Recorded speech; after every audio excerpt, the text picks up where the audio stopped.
What is going on today, guys? Tomcat here, and today we are back in the Crew Wild Run, taking a look at the drag spec cars.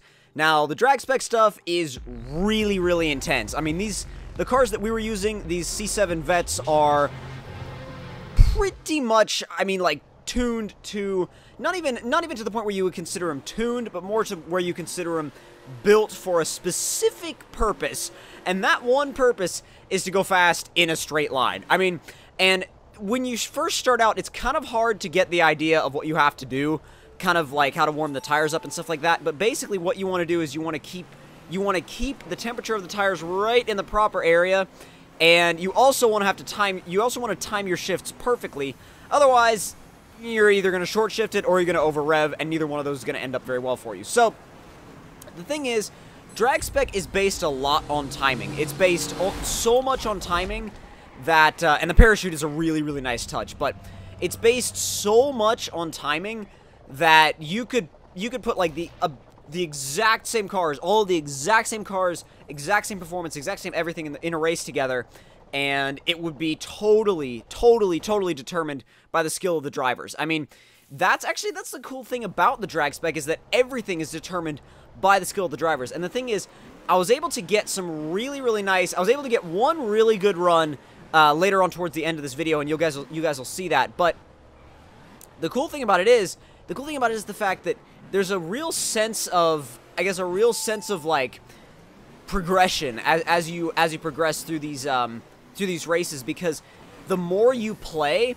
the drag spec, the more you kind of get not only accustomed to it, but the more fun it starts to become. Because, and yeah, he just shot past me right there at the end. I think he was drafting.